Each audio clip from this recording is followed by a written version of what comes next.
All right, hey folks, welcome to today's hangout, tonight's hangout. If you're on the West Coast like me in Washington, and tomorrow morning, depending on where you're at around the world. But I am super excited about some of the stuff that we're going to cover tonight. We're going to be covering a few different things, but what I'm most excited about is when I went to Zentrepreneur, the mastermind, and then Awesomeness Fest about a month ago in Mexico, in Puerto Vallarta. I met a couple guys that were just amazing. Some of the stuff that these guys have done are really mind-boggling when it comes to Facebook, getting a massive organic reach, getting just taking really an idea and turning it into a movement by really tapping into Facebook, and some of the things, some of the organic areas of Facebook that so many people around the world right now are talking about how you can't do this kind of stuff anymore, and these guys are doing it. So I'm super excited to let them get into that in just a few minutes. What we're going to be covering today is really we're gonna get into Ram and Adil, how they really kind of hacked the Facebook news feed algorithm. I mean, we're sitting there, and Adil was telling me how scientific that they did, how scientific they got, and more than scientific. I'm going to let these guys explain it. I'll introduce them in a second, but I'm super excited to have them on, and then we'll get into some of the other things that we're going to cover today. But first of all, welcome to the hangout, Adil and Ram. Hey, Thanks for coming on, guys. Greetings. Thanks for having us here. We're excited to share some of these insights that we've got, both from Unify and from the launch of my book, Man Behind the Mirror. So guide us through, and we'll be happy to give the downloads. Cool. And then, of course, we got Ajit, CEO of Mindvalley Media, on. Thank you for coming on, Ajit. Thank you for having me, Keith. It's going to be fun. It is going to be fun. I'm excited because what these guys are going to be kind of talking about today is not really my specialization. What I specialize in most is tapping into Facebook's just amazingly powerful targeting capabilities and helping businesses and entrepreneurs put systems in place to be able to get their message out in front of that exact ideal target audience, and then put systems in place to build relationships and then eventually move them down into your sales process, and eventually where they become a customer and a long-time client. However, some of the stuff that we're going to be talking about today it takes time. It takes very specific strategies that these guys are going to talk about, and I'm excited about it. So I'm going to be learning just as much as you are. I promise you that. So we're also going to be touching on how to tap into Facebook's single biggest game-changing enhancement to really explode your business in 2015. And this really relates to what Ram and Adil are going to be talking about. They're going to be talking about how they really blew up these businesses and these movements, these Facebook pages, these organizations organically. But we're going to talk about whether you build it organically or you build it using the paid platform, how to turn those fans, turn those visitors into loyal brand advocates, and then more importantly into customers. Okay, that's what I'm going to talk about. And there's one single big enhancement right now that you want to be taking advantage of, and I'm going to show you exactly how to implement. And you're going to get this going if you haven't already by the end of this call. Also going to just touch on my proven 9-step Facebook campaign blueprint, which is proven in dozens of different industries with dozens of different clients all over the world. We've spent well over $3 million on Facebook ads, generated a couple 100,000 opt-ins and subscribers, several $1 million in sales by using this 9-step process. Okay, and then we're going to show you how you can really implement right now. So, I've got a couple slides that show pictures of Adil and stuff. We don't need to show those because we've got you guys on camera. So, I'm going to go ahead and just let you guys kind of give your background a little bit. First of all, they've got a Facebook page, unify.org, that's got over 270,000 fans, and we'll get into some of the details in a second. Ram is also Ramyam is Ram. Well, you go by Ram. You go by Ram, right? Yeah. Okay. Exactly. Okay. So he's also the author of The Man Behind the Mirror, which is I'll let you explain that a little bit. This is really, really cool. Michael Jackson, and he's built a Facebook page with over 400,000 fans with less than $300 in Facebook spend. So we're going to find out what he's done there. So as far as me, a little bit of background on me in case you don't know. I'm the founder of Dominate Web Media. We have an agency where we manage Facebook ad campaigns for clients all over the world. We also teach Facebook ads, and we coach clients. I also have a small certification program where we certify experts. They want to be ads managers, and then they want to have their own clients. I work with a lot of well-known people like Perry Marshall, who's kind of the godfather of Google AdWords, also the co-author of the book, The Ultimate Guide to Facebook Advertising, which just came out in Barnes & Nobles all over the world, which is published by Entrepreneur Magazine, Entrepreneur Press. Work with clients like Jack Canfield, the author of Chicken Soup for the Soul, and lots of other experts that we've worked with. So we've been doing this for a while, but let's go ahead and let you guys kind of introduce yourself, and then I'll kind of get into a little bit first. And then what we'll do is we'll come back, introduce yourselves, and then I got a couple things I want to touch on, and then we'll get into the nitty gritty. How's that sound? That's good. Okay, cool. So go ahead and give us kind of your background of how you got into Unify and a little bit of behind the whole brand. Well, I'll let Adil get into the beginning of the pictures of Unify, and I'll tap in when you go ahead. Yeah. Okay. Sure. That sounds good. Well, hey everybody. Yeah, so Unify, we actually started, I guess during the Occupy movement, way back in the day, when we started doing meditation flash mobs with this group called MedMob. And MedMob grew and grew and grew from, maybe a couple sites to about 240 or so sites around the world where they were, basically, it was sort of a self-organizing, self-propagating, I guess, like viral movement, and it was in the early stages. Like, I'm sure you guys have experienced like things like the ALS Ice Bucket Challenge. It was like that, but it was meditation flash mobs that were just happening all over the world. And so we did the first global synchronized meditation flash mob on September 21st, 2012, to see like what would happen. It was a thing called Be the Peace. We were working with a whole bunch of peace organizations. And we had, and it was surprising, but we actually got some like 400 locations around the world happening at the same time. But what we found was our Facebook likes were going through the roof. At that time, in a few days we had 17,000 likes. We're like, wow, there's an audience on Facebook, and this is really, if there's, it's so daunting sometimes when you're online to be like, well, where do I focus my efforts? There's, billions of sites. And Facebook has been a really big key for us. But then within Facebook, what do you do? What do you actually do to, communicate and develop conversations? And then we began to study the algorithms and fiddle with them, and and started just experimenting with all sorts of stuff until recently, over the last 8 months now, we figured out a little key that we're going to share with you that allowed us to get up to 271.2 million people in our aggregated post reach. And our likes have grown to about 274,000 or something like that. But it's this post reach that I think is really, really important, because it's actually an indicator of how many people are looking at what you put out in the world. I'll go into greater detail about it later, but the movement's still happening. Happens every equinox and solstice on the International Day of Peace, or World Water Day, or Earth Day. Okay. And we galvanize these social media campaigns that lead to one moment on one day where we have synchronized social actions or synchronized meditation flash mob. So I'll go into that a little bit later. Ron, have at it.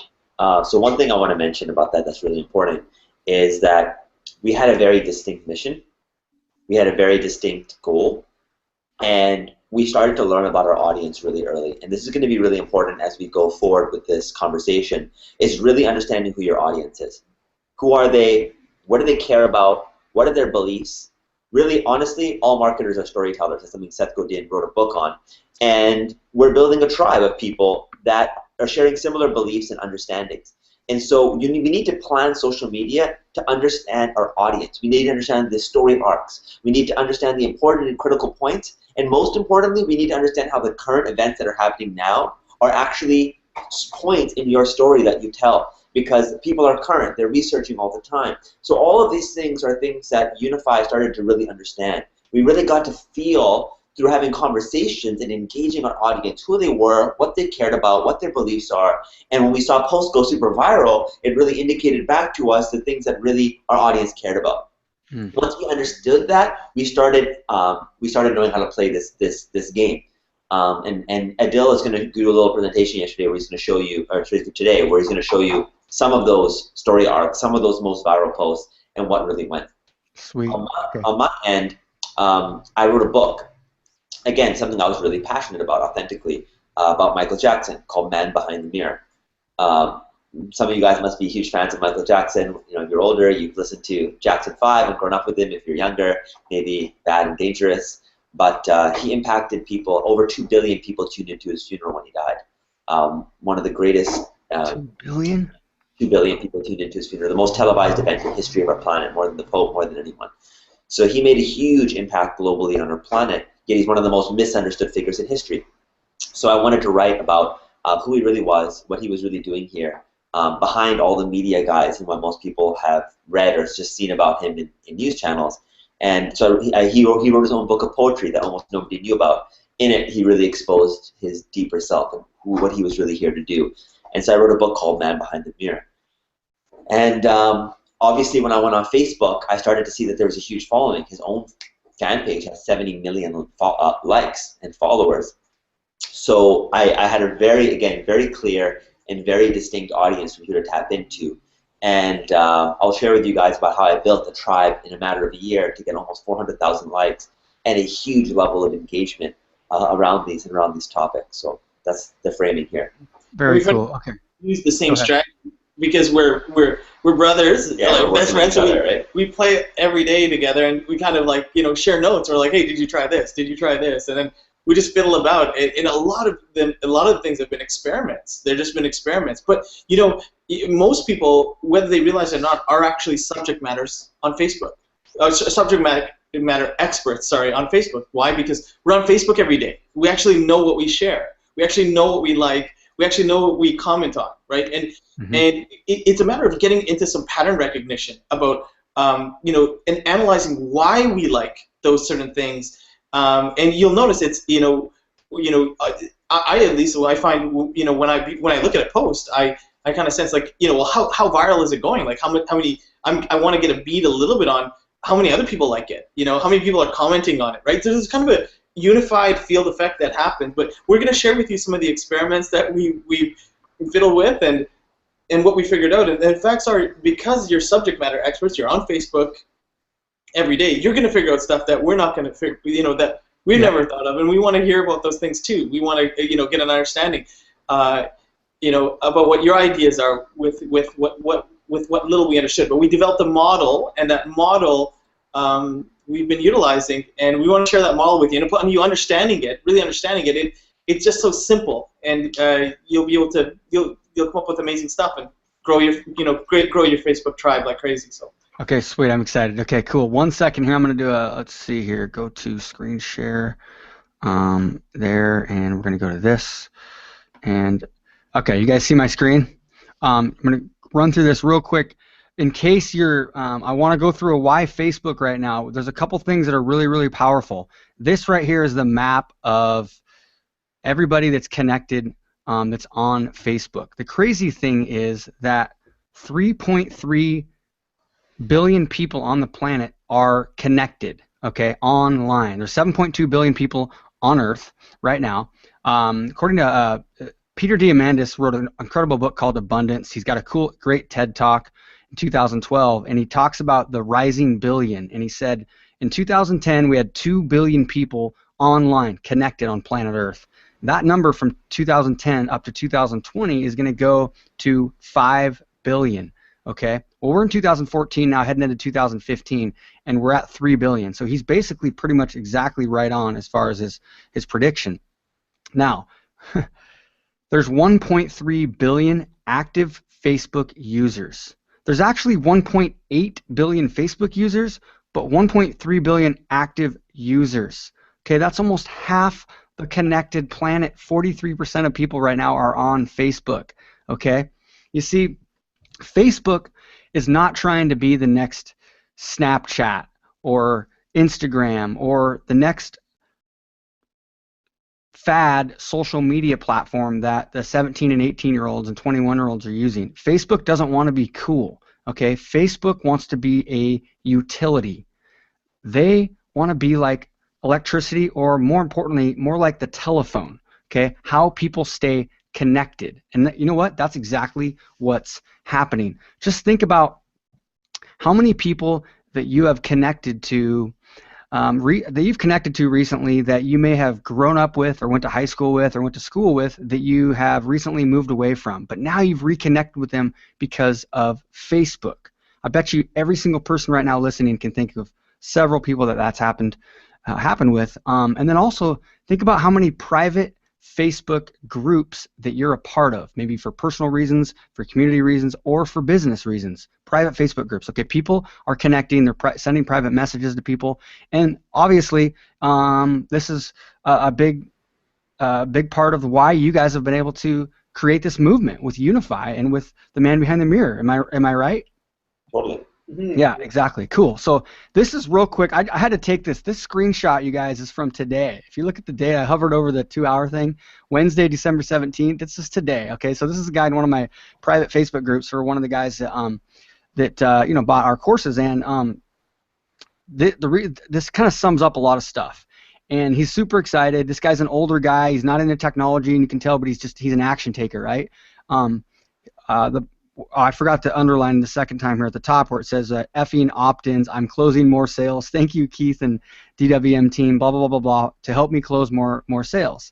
And then scroll down, and he's talking about WCAs, which are website custom audiences, which we're gonna talk about today after Ram and Adil talk about how they've been able to grow this organic following. And you guys are gonna love this because this is gonna really help you guys really capitalize on what you've already done.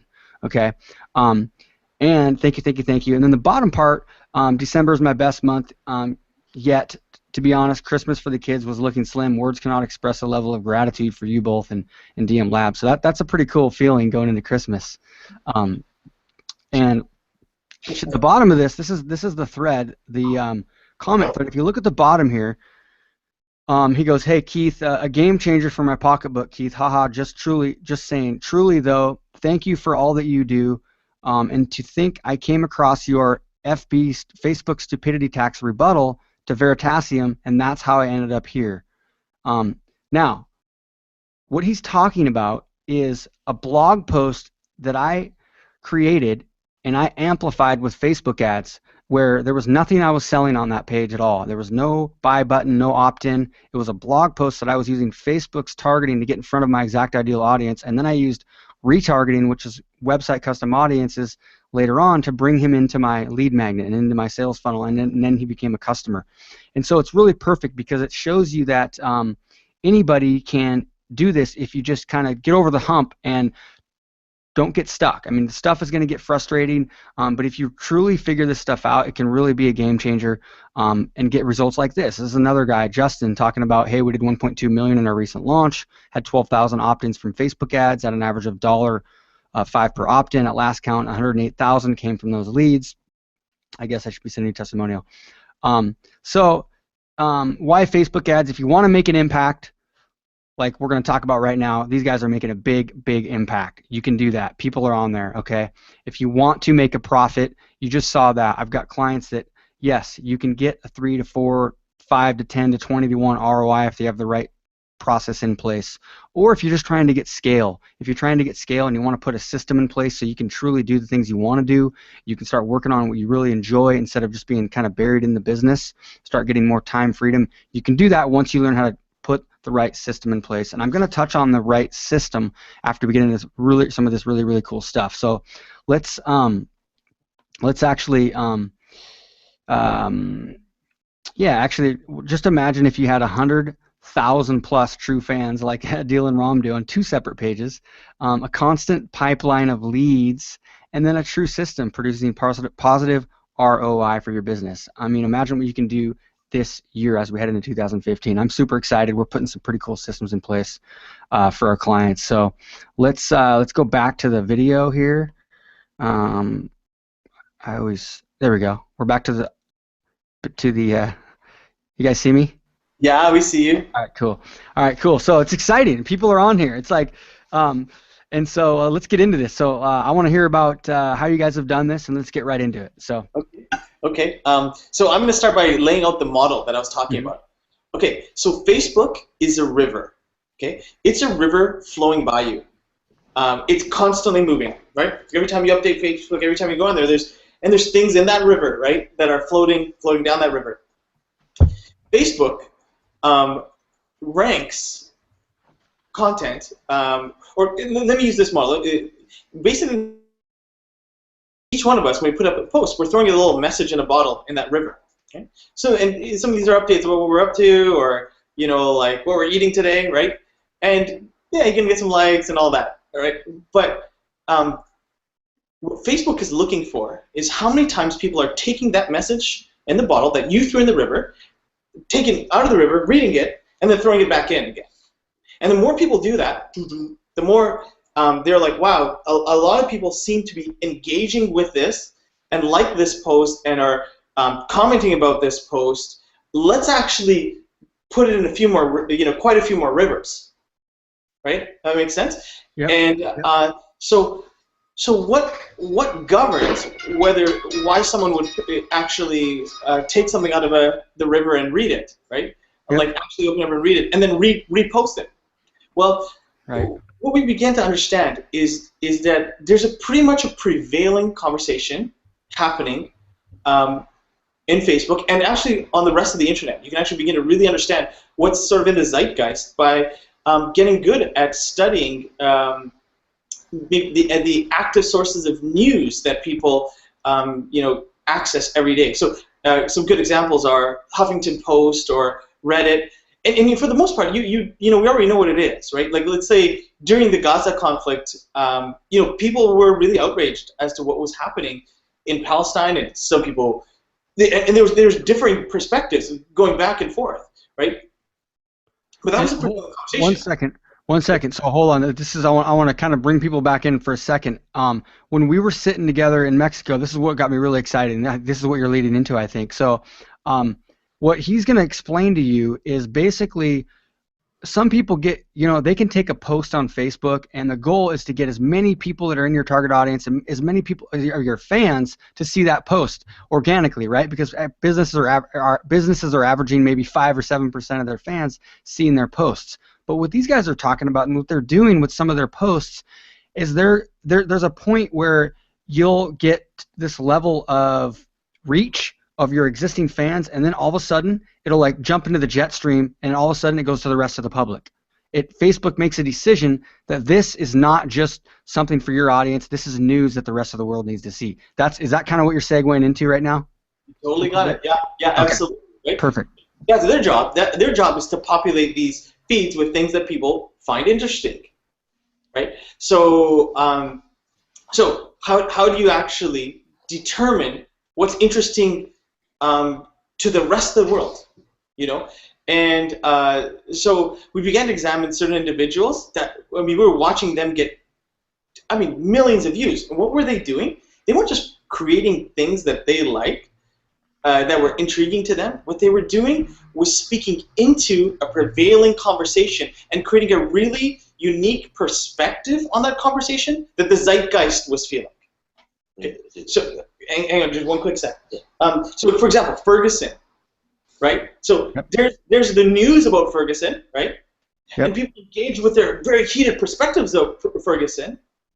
But the posts that go ultra viral are the ones where people say on Facebook what they wish they had the courage to say. Someone did it for them. They created and what's the mediums that they're utilizing? Well, there's video, right? There's articles, and probably the most shared and most viral by a long shot are graphical quote pics and memes. What those are is a picture that communicates 1,000 words and a few words that illustrate what's happening on that picture, but are actually speaking about what the zeitgeist feels. So I'll let Ram kind of riff about that a little bit, and then I have more to share with you about this. So we're beginning to understand a little bit of the model, the conversation, and how you speak into that conversation. Okay. So these quote picks are really important. So about a year ago, I started to look at Facebook, and I started to do this research. And I encourage you guys to do this in your newsfeed. So go through your newsfeed, scroll through, notice when you stop, and I want you to go look at what is being liked, what is being commented, and what is being shared. I want you to look at the things that are being virally shared. 5,000, 10,000, 20,000 shares.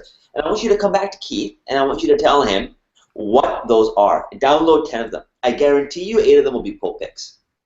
Okay? So what we started to do is we started to go through and we started to do the research of which ones were getting 50,000, 100,000, 200,000 shares. And I started compiling a database of what they are, and 90% of them were quote picks, and most of them were speaking to something that was a kernel in the collective consciousness that people were feeling and wanting to express, but like Adil eloquently said, weren't expressing themselves, but Bob Marley was, or Noam Chomsky was, or Michael Jordan was, or someone who they thought was a figure that they respected or idolized for speaking MLK, and there was a quote, and that quote related to a current issue, and it related back to their movement.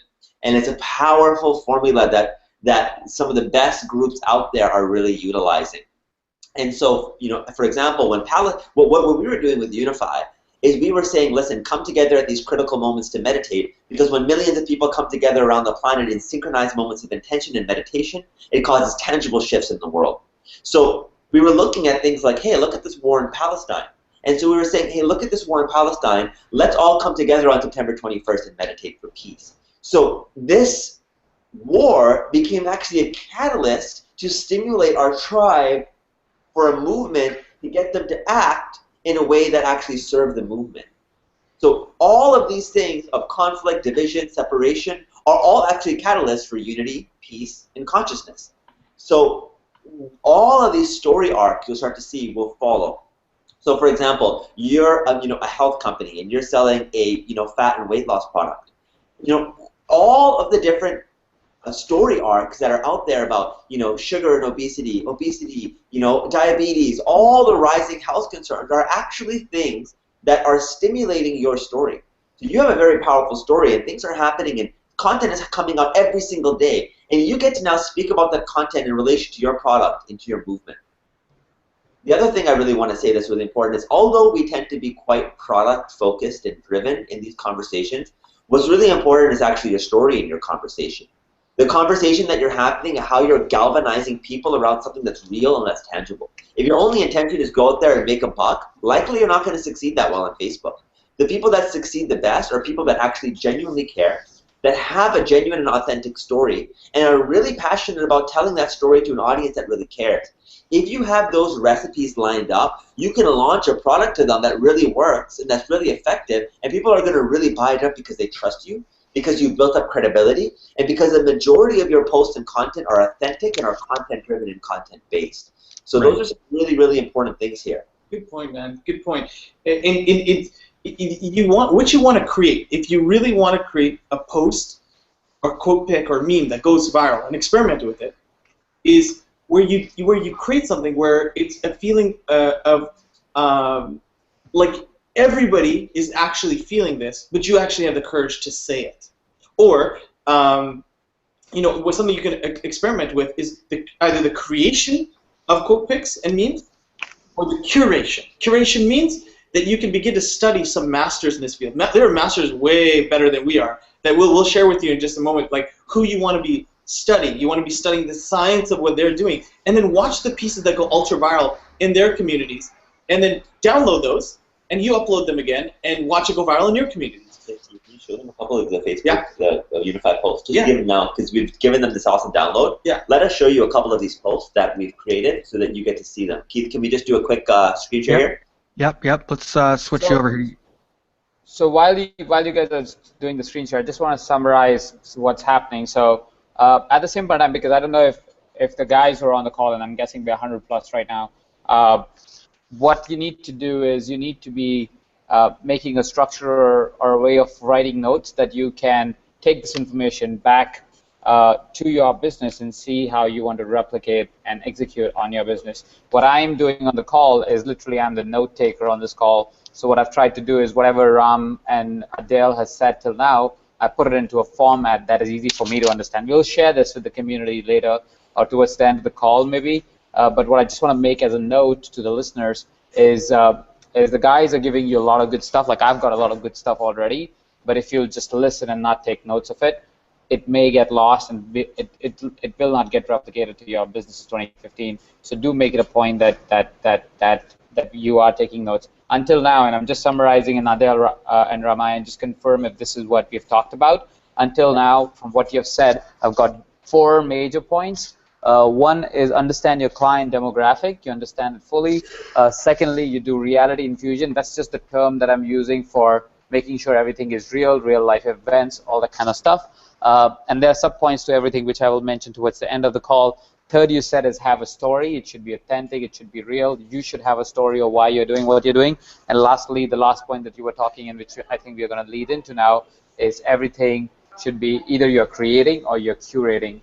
But both are good, and you should curate viral content from other people who may be in your same demographic or same story alignment.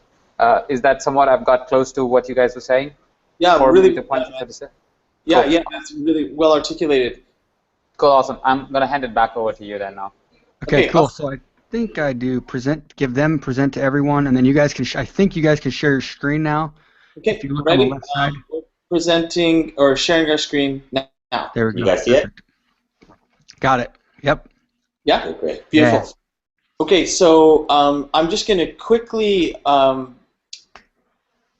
just go through a quick little bit on Unify, and then I'm going to jump to the quote picks that we're talking about. So if there's, simply put, if there's one thing... Adel, sorry. I think your screen is not really visible. Keith, can you see Adel's screen? I'd see Adel and Ramayan, not their Oh, screen. I did, but now it just went away. Now I'm seeing you guys on video. Yeah. I think you got to not press play, because I think when you press play, it just switches back to you. So I think you're going to show your slides otherwise, yeah? Yeah, Cool. got it. Thank you. Yeah, let us know if it goes out again. Okay, I will.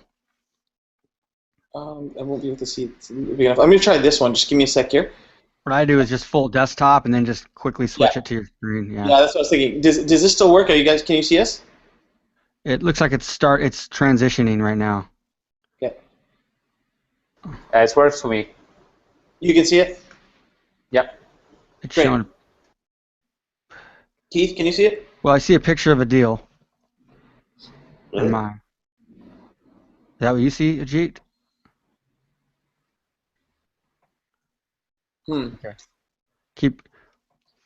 He says it's good to go. Yeah, it's good to It's go. good to go, guys. It's good to go. Yeah. You can see it. Okay, cool. Yeah, you might need to click on my face just to see it, Keith. Sometimes Google gets funky like that. Okay. Oh yeah. It's just my screen, but okay, good. Everybody else is good. So.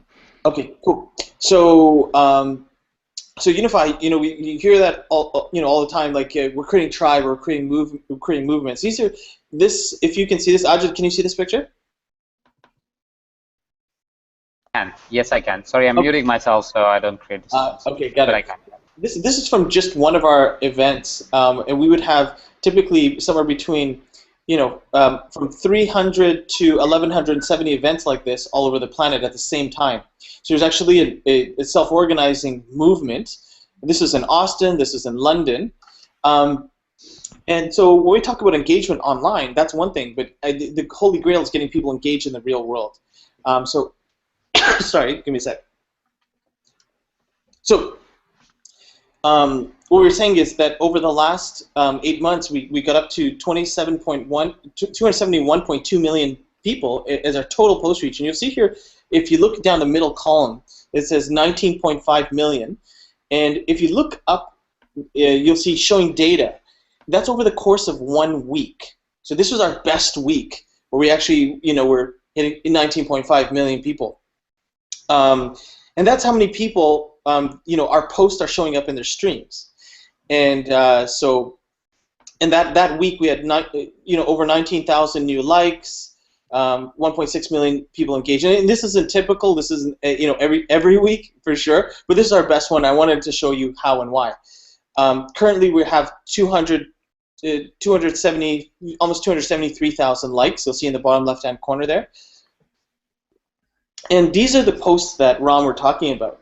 Okay, so this post, you'll see if I can, it indicates what date. Yeah, July 30th. Okay. So this was during that time that the Gaza crisis was in full swing, Exactly. and the children were suffering and being bombed in schools, and all that crazy stuff was happening, and people were outraged, and so the core understanding here was empathy, because people were really starting to feel the pain and feel the suffering, and so we tapped into that and witnessed the empathy there, and David Harris Gershon had this beautiful quote about unification, about empathy, about the suffering. It's not about Semitic or pro-Hamas or anti-Israel. It's about humanity.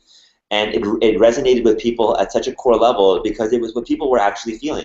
They were like, hey, listen, this is not about me. This is not about my beliefs. This is not about Israeli, or this is about the children. This is about basic humanity. And it's what everybody wanted to really say. And so we said it for them with a powerful image of a child holding a barbed wire. And you can look at the bottom, even though it got 3.7 million people reach, there was 44,000 shares. And that's the critical point. Because, for example, I shared this across my pages. Now, if Mindvalley, who has, a couple 100,000 people on their Facebook page, says, hey, I like this, and they share it, it's not just one individual sharing it on another wall. It's an entire page sharing it on another page. And this is really critical to understand, because other circles, other entire groups with their own reach would share this, and it would blow up our reach. Mm-hmm. And just speaking into that, there was 216,000 likes. 2,900 just on that post, but on shares alone, there was 213,000. So it was, it was being shared and shared and shared and shared and shared again, right? And this reach kept on going up. That's one post considered, being able to reach somebody because you have something meaningful to say. And some key things to look at here, it's very, very important, is so there's the post itself, and you look at the size of it, and you look at the size of the text. I want to just break this down. It's readable even before you click on it. Very important to understand. People don't necessarily want to dig into it. They just want to glance at it, right? And then above it, there's a line of text, and you can see that we had a hashtag there. This is a chance to put in a link, to say something, but don't waste their time. Don't put in a whole bunch of stuff. Empathy doesn't take sides. Hashtag make peace. And we kept pushing things to, during the Gaza conflict, we were the counter narrative. Make peace then. Another one, that angle, we thought, what kind of angle can we take? Well, we're talking about unify. Here's obviously a bunch of people in the desert. This is where the women came together. This is where the Palestinian and Israeli women decided to come together. That's right. They said, hats off to Palestine. You see here, we took that space above the above the quote pic. And look at the contrast. It's a very very subtle little thing, but we refuse to be enemies is readable.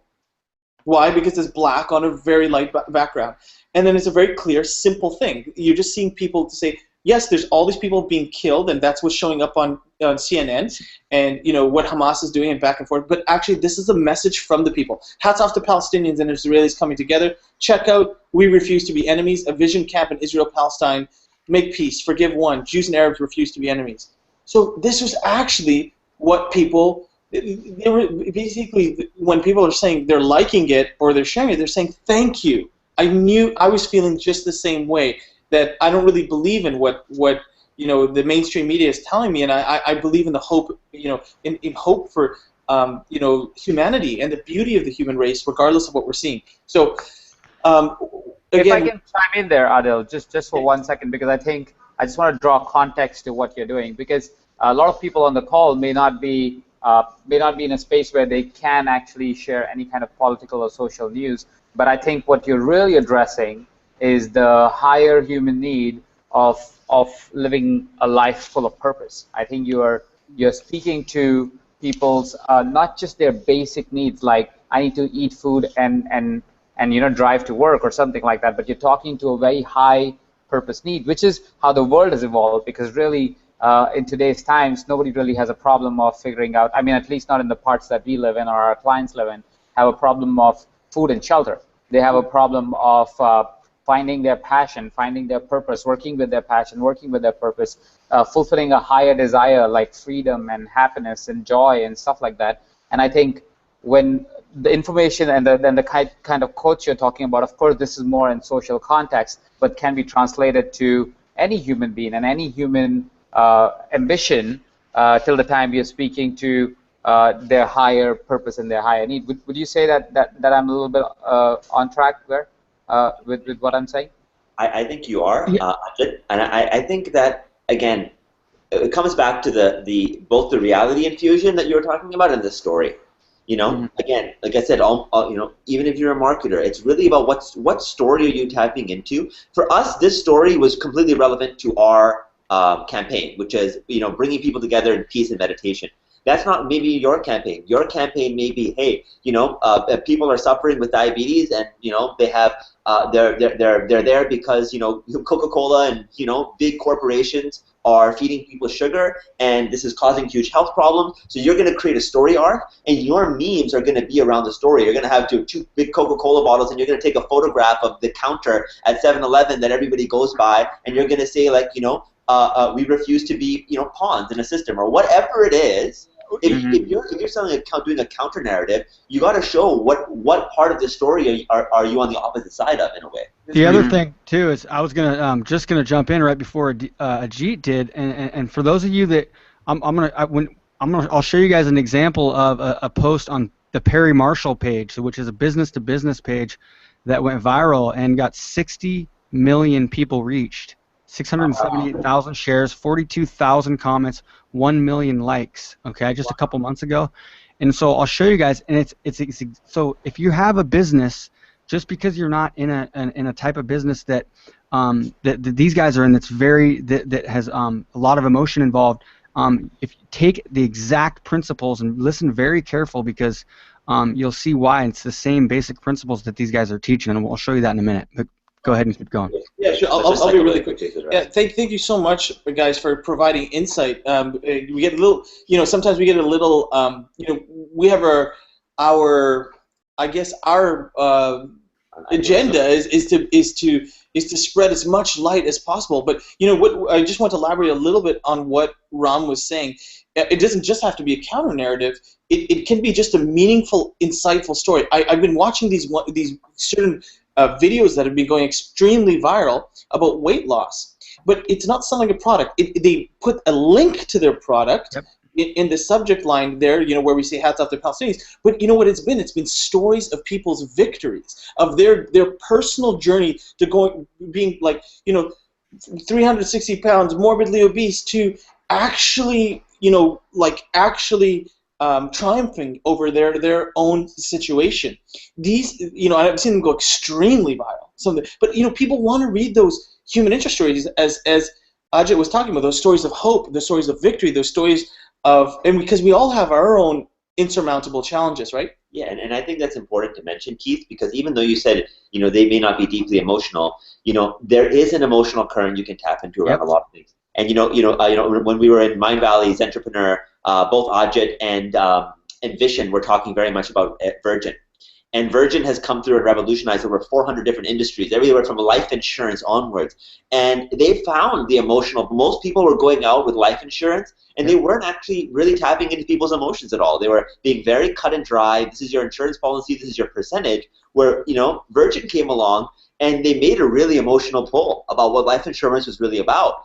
And they got to really speak to people's hearts, and their business went through the roof its first year because they figured out the emotional undercurrent behind the decision. So I think it's a really important thing.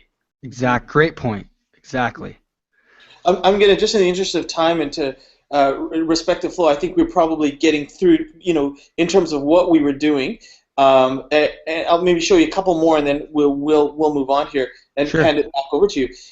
Here, the zeitgeist. This is such a simple thing. We just found a beautiful picture of someone meditating. We faded out the background, and it is such a simple thing. But this is how people were feeling. We're like, holy cow! There's so much armed conflict in the world, and we just said to them, because we know this is what you're thinking. As armed conflict threatens the innocent, what can you really do? What can one person do? Be the peace you wish to see in the world. Join the Global Peace Meditation. And boom, you know, and there was ones that went 5 or 6 times more viral than this. These are just little examples, but it isn't always the design. It's the relevance of the message sometimes, in terms of what people are feeling and thinking. I'll just hammer through this stuff quickly here. These are some of the 1,167 events we had from our last World Peace Day event on the international. The reason why we bring this up is because we have to understand conversion and conversion metrics, right? For us, our conversion metrics wasn't a dollar conversion metric. It was how many people actually signed up to our events, right? And we had events populated from our map all over the planet, and millions of people joined these events. These are just the events that people created, and every single one of these events had entire followings of people that joined it in their cities and countries. So that's our conversion metrics. Yeah, like this. There's 1,170 of these happening around the world, and this was in 9 days. So consider that. Like what you could do for your business. I'll just jump through. These are some of the events. Some of the things that we did was begin to establish relationships with other organizations that had a similar interest in creating reach, as we did. This is another point you might want to consider. We're in a collaborative environment actually online. It's not, in some ways, it's not as competitive, right? So if you look for organizations or companies that are complementary to yours and post together, so they agree, it's an alliance where they agree to post for you, and you agree to post for them. This is really the power of Unity Online, because Facebook is looking for that. They're looking for how many people are taking what you've put out and reposting and reposting and reposting. How many organizations, how many individuals, right? And that's how they rank it. It's an important thing to do. You can establish, we all know tons of companies, and you can establish these alliances that allow you to aggregate your reach. It's a good move. These are some of the other organizations. We had over 100. Sometimes it's stuff like this. These are examples of a simple little post that went really viral. And talk a little bit about the science behind what you figured out, how a post goes from how the timing and stuff like that you kind of figured out. Oh, good call. Thank you, Keith. Yep. Here's what we realized. The most you can get away with posting is 1 an hour. Maximum. Ideally once every hour and a half. But the minute you're posting more than once an hour, Facebook basically terms you a spammer. They actually don't reward you for that. So we're doing on average 12 to 15 posts a day. So that consistency is important as well, because there's a momentum. So let's say you hit one that really grows, that goes super viral, and then you hit another one that goes semi-viral. You're building this sort of, you can think of it like your stream is widening, the force of your stream is widening. Now, let's say I've done 10, out of the 10 posts I've done, they've been, the 12 posts I've done in the day, 10 have been really gangbusters. I can throw in two ads, but they're going to go gangbusters too, because they're actually, Facebook is like, well, everything that these guys are putting out seem to be getting reached, it seems to be getting engaged, their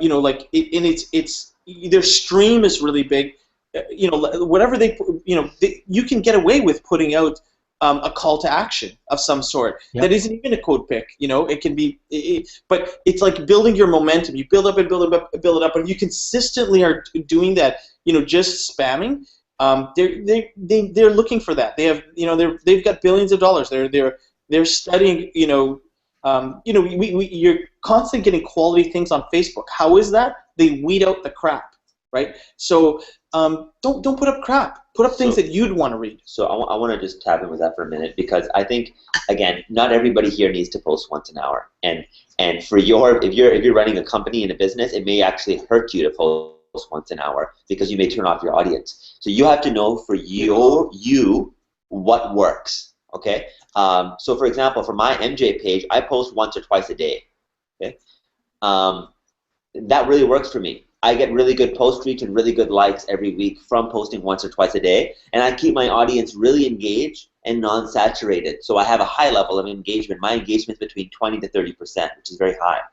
And just Michael Jackson, in case you came on late, Michael Jackson, his Michael Jackson page. Yeah, my mind behind the mirror. But you want to pull that up for a second? Yeah, I just. Give me 1 second. I'm just going to pull up this page, because a couple of learning things I want to share.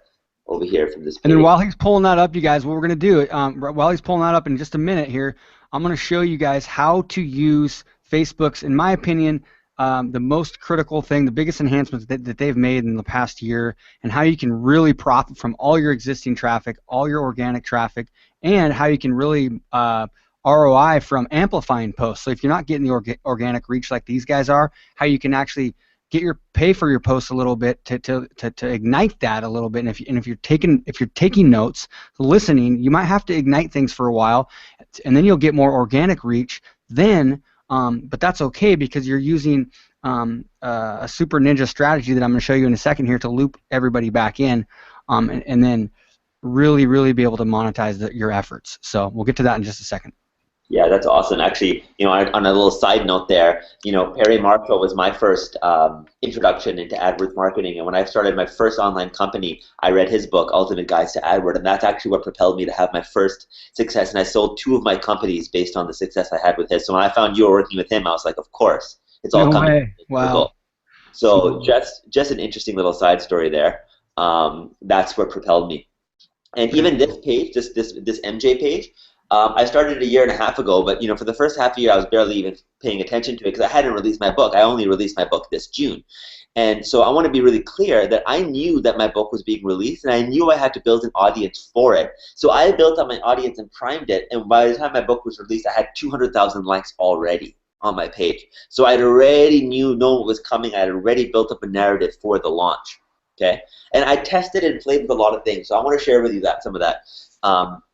So over here, you're going to see. Can you guys still see the screen here? Yep. So you're going to see buy the book. So before Shopify or any of these guys had Facebook, we customized and built a customized shopping cart inside of Facebook. So you could actually buy the ebook, and you could buy the book inside of there. You could read about it. You could see about the author, contact, all of that in here. And I tested it. And I want to share with you guys some of the results of that, because I did get conversions, but the conversions were nowhere near as high as when I pointed people to an external link or shopping cart. Now, I found that really interesting. I initially thought, wow, buying within Facebook, this is obvious. People are going to stay within one ecosystem. The truth is, at the time, nobody had purchased from Facebook before. There was no precedent for purchasing from Facebook, and so people were on a social platform, and they wanted to be led off. So I think that eventually purchasing on Facebook is going to become something that's much more natural and normal as it's integrated into the ecosystem. But I pioneered it, and it worked, and people did buy, but the conversions were really low. So a little learning to share from you guys there. Maybe, Keith, you have any more to say on that particular thing?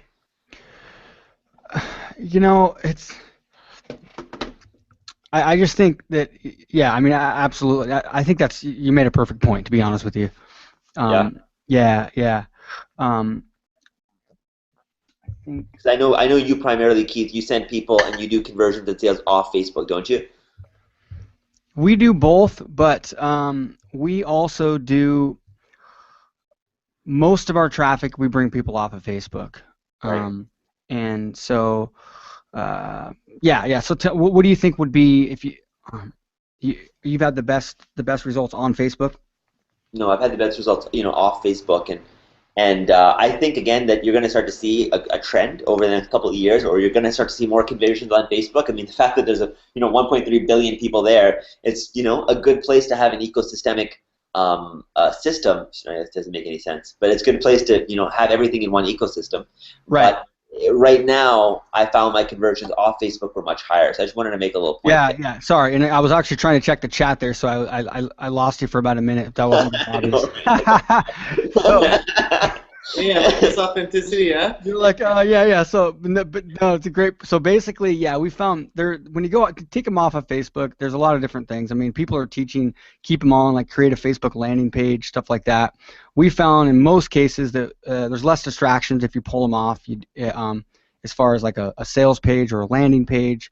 However, there's certain instances that you want to keep them in Facebook. Facebook likes them on Facebook, obviously, but you also have more if you bring them off of Facebook, you have a little bit more control when it comes to your website custom audiences and your retargeting lists and like I said, a lot less distractions. You can have more calls to actions. There's a lot of things you can do. Plus, it looks, if you have a well-designed site, you can have a lot better aesthetics and stuff like that.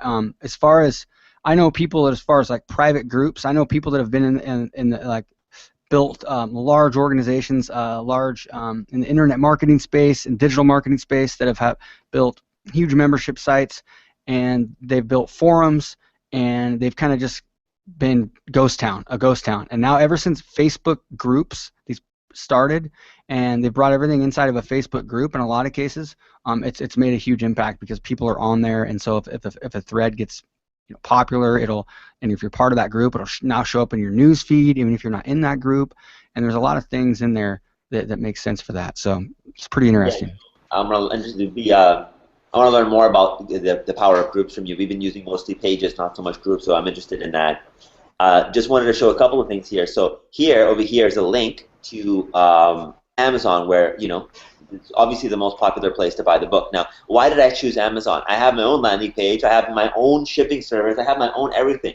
But what I ended up realizing is that people have Amazon accounts, they're signed up, they have one-click buy, they trust Amazon, and so the trust network there, by me launching it through Amazon, even though it was, I made less in per book, it was really ramping me up, my image, my feedback, my reviews, and everything. So I did multiple things. One, I created memes, and in the memes I had the links. Sometimes I shared the links directly, and it still went. 44 people shared it, still went to 12,000 people, just posting links directly to the book. So I would intersperse these posts and videos and memes and images, right, that people really cared about, with book. And I said, hey, do you guys know you can get it right in Facebook itself? Check it out. So I'm playing and seeing what works, what it converts, at what frequency do we post. And one thing you realize is when you're giving people a lot of good content, they appreciate you actually posting your product. And this is something I learned from Mindvalley. Before I used to have some trepidation about sharing my product. I used to be like, oh no, people, they're going to be like, oh, I don't really want to see it, or I'm going to feel like a marketer or this or that. But with Mindvalley, one of the things I learned incredibly well is that be passionate about your product. Understand that your product is a service to people and that you created it to help people. If you understand that and you can get behind that 100%, every one of your posts about your product is actually going to be a post that's totally in line with your story. Yep. So those are just a couple of quick learnings over here from my page. And I think Ajit's got some notes he wants to recap a little bit on too. I can, or if you want to do the case study and want me to take notes of that and recap, does it fit? Do you want me to recap right now while you pull up your case study, Keith? Because I thought you were sharing something that had related to Perry Marshall. Yeah. You want? Well, yeah, absolutely. I can do this first, and then we can go in there, or you can do that, or I think Ram, do you guys want to finish it off? I mean, I'm just being mindful of the time. We've been in for an hour here, and I do have to go in about 25 minutes, and I don't want to miss Keith's training about the. I know Keith's going to talk about how to launch your campaigns real fast and all that. So what do you guys think? Do you want to finish it off, and then I summarize it for people in like 2 minutes, and then we go into more marketing stuff with Keith? Yeah. Let's wrap up in 2 minutes here. I think we got one other major strategy that we've been utilizing that you guys will want to look at. Yep. And it's simply this. It's celebrity social influence networks. And there's essentially what you want to do is begin to study who are the juggernauts online, be that in Twitter, be that in YouTube, and be that in Facebook. And keep in mind, they're getting approached every day, to post stuff. So you've really got to find some creative angles.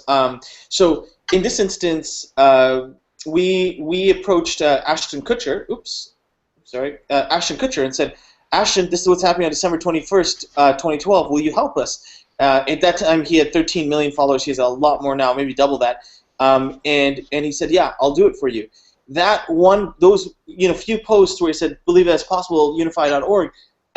Shakira then posted, Beyonce posted, Russell Simmons posted or retweeted, and it really began to create this buzz for us. Now this isn't just in the Facebook world, but we would sometimes add Facebook links in here. We found some other things. We started doing quote picks. We got involved with Ban Ki-moon from United Nations.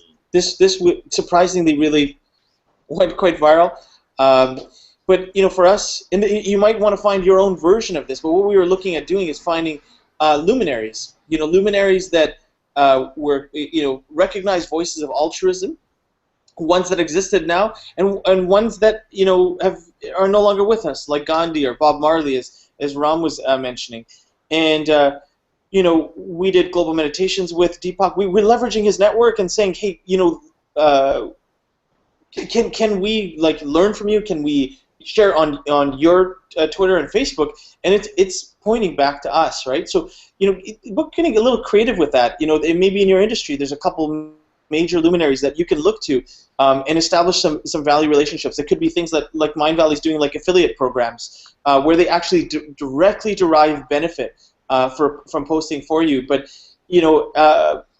everybody wants to buy, nobody wants to be sold to directly. Right. So getting a little creative with that. Here we're selling people to meditate, whatever that means. It's kind of creepy, isn't it? So here these are just examples of quote picks that we did. We were taking spins on these memes and actually having what's that? Oh, nice. And we're they're creating messages for people. So yeah, that's it. We're ready to hand it over to you guys now. And all right, cool. All right, I'm gonna give it to you. Or I'll take it real quick, actually. Let's see here, desktop. We'll keep her going. What's that? You guys. Keith's just taking the screens. Oh, you got to give it back. I think there we go. Yeah, we're back. Oh, no, I'm trying to take it. Yeah, you're there, Keith. You're there. Oh, I am. Okay, cool. Yeah, you were. You just called in Amir. I don't know. Yeah. Whoa, wait, what happened? Amir just joined in. Do you guys know Amir? Have you met Amir? Hey, Amir. Hey. I did. Did I just do that? What's going on? Yes, Amir, you just joined in the call. Amir is the author of the book called My Islam, and he is actually very, very active on social media. He used to run, I don't remember the name of your blog, Amir. I don't know how you joined the call, but you are live right now. I don't know how and why that happened. I must have done that somehow. All right, well, listen in. I'm going to pull it. Let me know. Can you guys see my screen or no? Hey, you invite somebody? Amir, meet Adil and Rob. Amir is a good friend. He was with Mindvalley some time ago, like when he was actually really young. Now he's gone become like an activist and stuff. And consultant, right? You're consulting companies with coming up with their story and messages. Yep. So we're gonna take you offline and we're gonna do something fun with you a few days down the line. Keith, maybe you wanna throw Amir out, or Amir, you wanna mute yourself so Keith can take over. Okay. It's a big mess up. I don't know how that happened. Can you guys see my screen? No. Yes, we can now. Okay, so you're seeing the Chrome Facebook here. Yes. Okay, so this is real quick. This is a post from Perry Marshall, and this is like the curate. Okay, this is right after Robin Williams passed away. Okay, so it's taking off. It's that newsjacking, right? Years ago, I learned a very cool thing about Robin Williams, and I couldn't watch a movie of his afterward without thinking of it. I'm not going to read the whole thing, but basically, what he talks about is, for those outside the entertainment industry, a writer lists out an artist's specific personal and technical needs for hosting them for an event. Okay, so art singers, comedians, etc., they have a writer agreement, right? And so his writer was blah blah blah blah. When I got Robin Williams' writer, I was very surprised by what I found. He actually had a requirement that every single event or film he did, the company hiring him also had to hire a certain number of homeless people and put them to work. Okay, so it's about this feel-good thing right after he passed away. Perry Marshall basically took this, and then at the bottom of this, look at this, reposted with permission by BrianLord.org. So he found a post that was already picking up steam, and it meant to him. He put it on his page, and this thing went viral. Look at this, 60 million people. Okay. Wow. Whoops. Yeah, there's the details. 3 million likes. I got 10,000 more fans in about a week. It's crazy. But the point is it's just think about the news. Think about how you can play on people's emotions. That's the key. Okay. So before I get back in, I'm going to hand it real quickly back over to you, Ajit, and then I'll run through that stuff real quick. Okay. Yeah. Okay. So that's the first part of the call. We've got like a full-on outline for what you should be doing to make sure that you're creating viral fan pages, pages that people love, pages that people adore. Keith, you're switching around the screen way too much. It's supposed to be on you. So, yeah. I don't know. We are seeing just Adil and Ram laugh their asses off right now. Hi, Adil. Hi, Ram. You're having fun, yeah? All right, now. You're right now. Okay, cool. So what I was talking about, the 4 pillars, based on what I got from Ram and Adil, to create influence on your fan page and to be able to create viral effect and be able to leverage organically, not just through advertising. The first pillar was understanding your client demographic and really understanding it. What you want to kind of understand there is what do you like, because most likely you are your demographic, or if not, then you want to just switch it over to what do your demographic like, what do they comment on, what do they share, and really study that and work with that. This is the genius from Ram and Adil, who are back again on the screen. But we're going to go to the second part, which is reality infusion, where we talked about how reality or whatever is happening in the world, we can bring to our Facebook fan pages through videos, articles, graphical quotes, memes. Why we do this part is basically because Facebook is a very real-time community, and they probably enjoy more and enjoy more. Think about it like this. I mean, we are always into the news. We are real time, so anything that is happening right now draws a context to people because people are thinking about it and you're talking about it at that point. So that can be done through various articles, graphical quotes, memes. People want you to illustrate and have your opinion about certain things. You don't have to be negative or anything like that, but you just need to have an opinion which people can relate to. We also said that we want people to be able to say something which they would otherwise not say, but through you. So, for example, if somebody wants to say, have a great day, but they're not, of course, this is a stupid example, but if somebody wants to say, have a great day, but they can't say it just like that on their Facebook, if your quote says, have a great day, it's easy for them to share, like, comment, because it'll come back to their feed. So they want to say it, but they want to use you as a channel because it may not be that easy for them to say it. So that's one more way of bringing in reality. Then you want to have a story. You want to know your story. You want to create your story. You want to share your story. And you want to be authentic, passionate, credible, and content-based. Give more content, and then whenever you will have a product, it will naturally flow with your audience. But that's the 4 parts of story that you want to consider. Then you want to work on creation and curation. You don't have to always create. You can curate too. This is how you curate. You take the most viral stuff that is happening online and you make it yours. You can do it by taking permission from the person who did the viral stuff, or you can simply take that video, re-upload it to your fan page and make comments on it, and because it's already going viral, you know there's certain traction for it, and hence people will naturally come back to your page and associate with your page and create that influence with your page. Use stuff that is real time and share things what people want to say. This we have already covered. What we overall said is if you speak to people's higher purpose or the higher value, usually what will happen is people will tend to go, tend to like it more, tend to align with it more, tend to have more values aligned with it and all that kind of good stuff. So you want to talk to people's higher purpose or a higher need or their ambition, their passion. You don't necessarily want to talk to their tactics or very primary needs like food and shelter. So those are the 4 pillars of influence. Some of the side notes that we got was play and content is okay to share, and it's okay to share your product because people will like you because of the value that you've already provided. They actually want to know because you're trying to serve them through that product.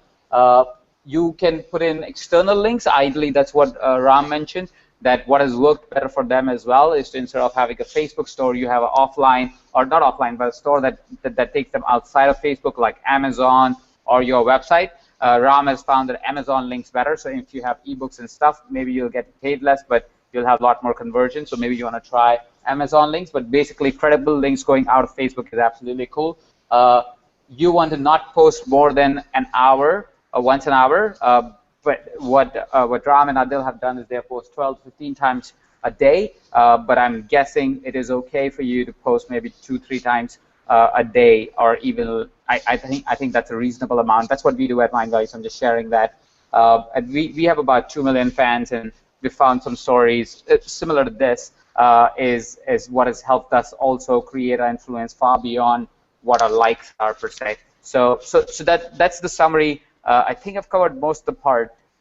Let's go in, Keith, and go to the second part of this call, I think. Absolutely. And a great book that covers a lot of this psychology behind this is called Contagious: Why Things Spread. Okay? So you can get that on Audible or Amazon. It's a great book. So Contagious: Why Things Spread. Nice. Thank you. It's a great book. And the author it's by Jonah Berger. Jonah Berger, okay? You must have been dealing with STDs. You're not muted. All right, you guys see my screen okay? Yeah, I can see your screen. Okay, cool. Yes, Keith.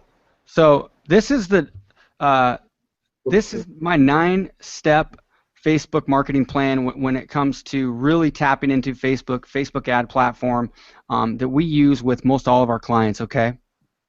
And basically, we don't have time obviously to go through this whole thing, but we have a kind of a basic 9-step process. The first step is to really spend some serious time in the market research phase. Okay, there's a lot of great tools. My favorite 2 tools are Facebook search. Go into Facebook and search pages liked by people who like Unify.org or Perry Marshall or whatever it is. And okay, you can do things like pages liked by people who like Perry Marshall and Mindvalley and Brian Tracy. Okay, that's a great search. The other favorite tool we use is called Audience Insights, and that's we use that a lot these days, and it's inside your ads manager. Okay, step 2 is to start really building a campaign around generating fans, and I'm not going to go into that. Obviously, we don't have time on this call, and we just covered a lot of a part of that recently. But when you're running Facebook ads, the more fans that you have, the more the better chance you have more social proof, or if somebody sees your ad, it might say Joe also likes your page. So you can start to target somebody maybe somebody that likes Tony Robbins. They're not a fan yet, but they might have a fan of your page, and guess what? They have a lot higher tendency to click on that, so you get higher click-through rates, you get higher opt-in rates, and you get higher sales conversion rates, higher webinar show-up rates, because that instant credibility. Okay, step 3 is to create some kind of a irresistible offer. A lot of times we call it a lead magnet, or it's your hook. Okay, it's the reason why somebody is clicking on your ad. Okay, right now what we're talking about here is more of a funnel for if you're trying to use Facebook to generate leads, to generate sales. Okay, let's say you're the rest of your day you're working on building up that fan base, using a lot of these strategies that we talked about. Then you're building up that goodwill. You're building up that goodwill, and then now it's time to start to kind of monetize that. Okay, you create a lead magnet and give somebody an irresistible offer, like a 27-point webinar marketing checklist. Okay, in this case, the next thing is they land on that page, they opt in, then they land on the next page after that, which is usually called a thank you page. This is the page. In a lot of cases, it can be one of the most important pages, because that's where you now have more time. They've taken action with you. They've given you their contact information. Maybe they've registered for a webinar, teleseminar, masterclass, and now you can use a video to really let them get to know you and build more trust, build more authority.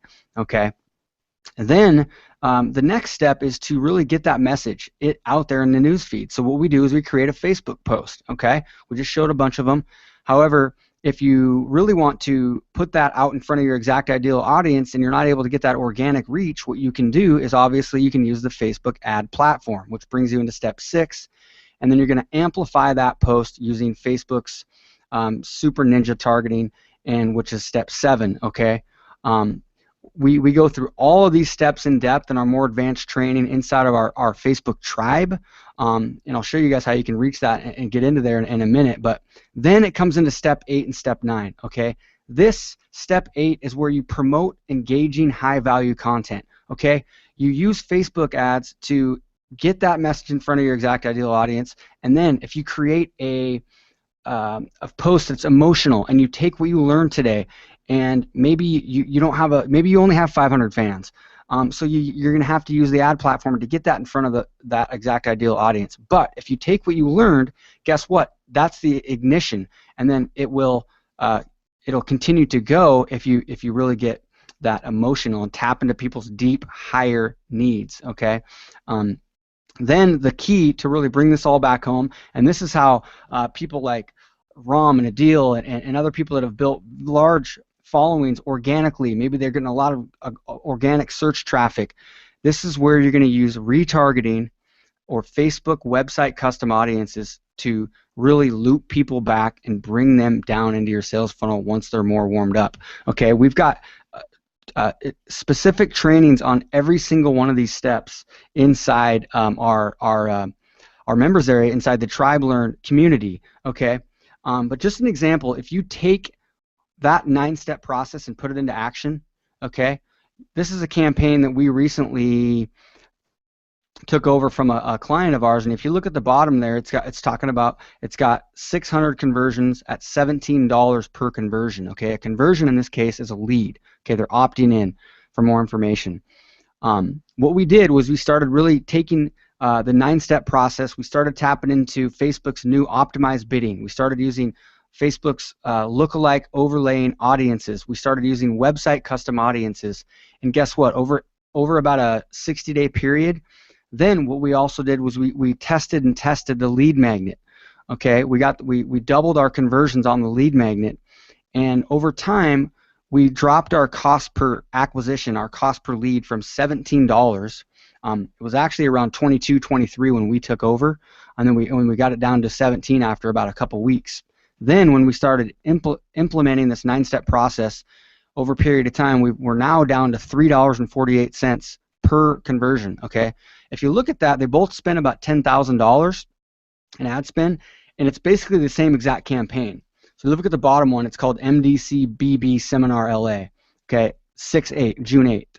The one above is MDC LA September, and so it's basically the same exact campaign, same everything, except we just optimized it better. We improved the lead magnet, and now for that same spend, instead of getting 600 conversions, we got 2,900 conversions, which in this case, because he's selling a high-ticket product, generated about $250,000 because he's selling an $18,000 a year program.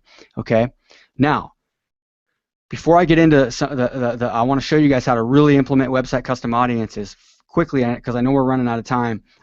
Is if you want help implementing, go to tribelearn.com/Facebook. Okay, we've got about 22 plus training videos. I've got 7 or 8 step-by-step checklists and guides, how to set up your campaigns, how to set up your Facebook page, how to run like ads, how to go through basically every step in this 9-step process. We've got trainings in it. So go there if you really want to get help. Plus, more importantly, there's a community of people that you can get help from. So you can go and you say, what do you think about this lead magnet? And what do you think about this targeting? And that's really where you get the most help, because the community, it not only inspires and motivates you, but also you get a lot of great feedback. But quickly, check out this. These are important numbers right here, these stats. In 2009, the average consumer consumed 2 to 3 pieces of content before making a purchasing decision. In 2010, that number jumped to 5.3. Okay, in 2011, it doubled basically again to 10.4. So the average consumer consumes 10.4 pieces of content before buying something. Okay, it might be 3 or 4 pieces if they're buying a t-shirt, or maybe 30 or 40 if they're buying a swimming pool. However, the reason why that number is so high, feel free to take a guess, but the main reason is information at our fingertips, mobile devices. And as we move into this whole phablet kind of society, these large phones that are basically a phone and a tablet, guess what? this number is going to get and continue to increase, okay? Which is why this 9-step process is so critical, and why steps, really the last step is what we're going to kind of touch on today real quick, and this is how you really put it all together, okay? Website custom audiences are absolutely changing the game. Adil, Ram, do you guys have website custom audiences pixels on your websites right now? We don't know what you're talking about. Okay, cool. That's what Illuminate. I figured. This is game changing. Okay, we just did a workshop last week, and I like made everybody. This is what I want you to do. And if you're on this call, my assignment for you is to get this website pixel on your site, and I'm going to show you how to do it. Okay, but if you want to really understand the whole system, you've got to come into TribeLearn. It's not very expensive to come in, but I want to touch on this because this is key. Okay, think about all these posts that you guys are doing that are creating this massive organic reach, or in our case, a lot of times we'll amplify a really high-value blog post. Okay, like at the beginning of this call, I talked about I showed you that screenshot at the very beginning of this. Okay, this guy right here. Victor, how he said that the bottom here, I came across your Facebook stupidity tax rebuttal, and that's how I ended up here. Okay, that was a blog post content that I amplified with Facebook. Then with retargeting, website custom audiences, he the next day saw an ad that said download my Facebook checklist, because he had already been to my site, had already built goodwill. Okay, guess what? He saw that ad, and he's like, oh yeah, that's the guy that I just saw that cool video yesterday. So of course he opted in, and then guess what he did? Then he bought. Okay, so what happens is, on the internet, if you have a user that they land on your website, okay, typically they might even put something in the shopping cart, and then what do? They leave, right? They leave and they go back to Facebook. Yep. Sorry, I'm just getting a message from my support person that people are not able to see a screen. So can you just make sure that your screen is visible? They are apparently only seeing my face. Okay. Basically, because I've switched up my video, else they'll see my face more. Okay, shoot. It says you are screen sharing. Let's stop I have no idea why. Dang it. Yeah, let's try again. We were seeing it just fine, by the way, where we are. Okay. Yeah, I was seeing it fine too. So I never commented because I was seeing it fine too. But my person who is managing the community is saying people are commenting that they can see only me. No, it's not now, because I'm looking at my other monitor here and it's showing your face. So it says I'm screen sharing now, but yeah. I reset it here. Because earlier when I couldn't see Ajit when he was, or Ram and those guys were talking. It might be working now, but let's see. Let me know if you guys can see it on your end again. Yeah, we can, yeah. You can? I can. Okay. I wonder if other people still can. Dang it. Audrey, let me know if they can now see the screen. I will comment back if they're not able to. Keith, you can proceed. Audrey will tell me. Cool. So, if they can't see it, so that's okay, because one thing why this is important, so if somebody leaves they come to your site, then they leave and they might go back to Facebook, right? Or they might go to like Mashable.com or something like that. Well, what you can do is you can put Facebook's website custom audience pixel on your website, so when they leave your website, then you can actually place another Facebook ad that only is displayed to people that have already visited your website or a specific page on your site. So I can say, hey, register for this event. We're going to do a really cool, maybe it's a live event you guys are doing, some kind of a meditation, right? A synchronized meditation, and you want an event, and so you want it to show it to everybody that's visited any of your websites. But you don't want people to see it that have already registered for this event.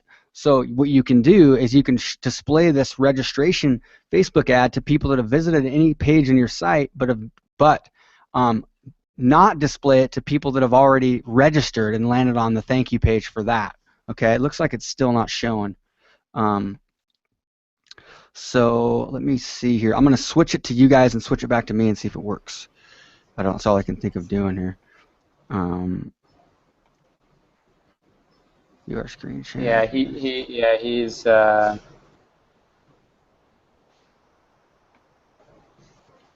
It's weird. No, I'm presenting, so stop. Maybe you wanna just go to that and I don't know if you can get back to your screen time if it's too complicated. Okay. Are you guys seeing me on camera now?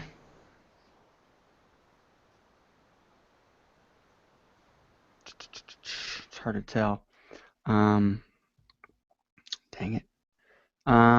It's Sorry about that, guys. Everybody who's listening in. Yeah, sorry about that. And the other screen, it's delayed, so it's hard for me to tell because it's a 30-second delay to look at my other monitor. Okay, so the message that Hangout is showing to Audrey is there are technical difficulties. I don't know why that is the case, but that's just what is the case at this point. Okay, I think it's working now. Oh, okay, now Yeah. it's easier. I think Yeah, it's working. it's showing the camera, so so now I'm going to screen share and see if it I'm works. so sorry, but I do have to step out at this point. Absolutely fantastic call. Thank you so much, Adil. Thank you so much, Ramayan. Thank you. Cool. Our pleasure. Thank you so much, everybody who's on the call at this point. That's a ninja shit that you just did. Thank you, guys, and have a great day. Okay, cool. Thanks. Okay, so can you guys see my screen, Rom? Yep. We can see it. Cool. So there's the thing, and the thing is 70% of users today log into Facebook on a mobile device. This is key.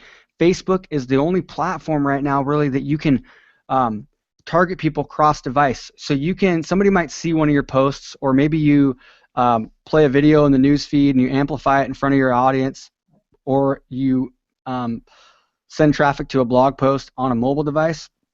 It's connected to their profile, their login. It's not an actual cookie-based. Like the old school retargeting, they needed to be on the same browser, they needed to be on Internet Explorer and the same computer in order to see that next ad. Okay.